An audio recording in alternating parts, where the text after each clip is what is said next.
Ano? Ang laki ng TV ni Paring Nilo, kaya ako pumunta, sabi ko, Paring Nilo, ba't ang laki ng TV mo?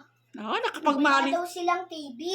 Ang laki, parang kahoy. nakapagmarites ka natin. Kahoy yung TV nila. Saan pupunta na? Basa ka ng pawis.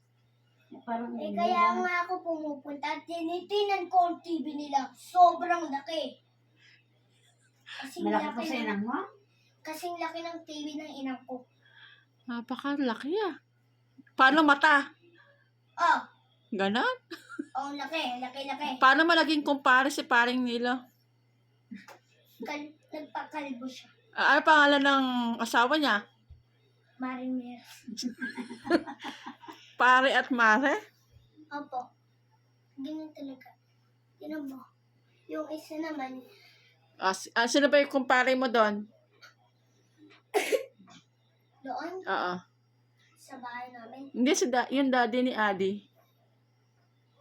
Paring Joel. Tapos yung asawa niya, Yung Maring Charla. Maring Charla. Napakadami mo ng kumparet ko, Maria. Ang gusto ko yung TV ni Paring Nilo. Laki. Gusto mo yun? Mm. Yung TV na yun. Kukunin ko yun. Ano ko?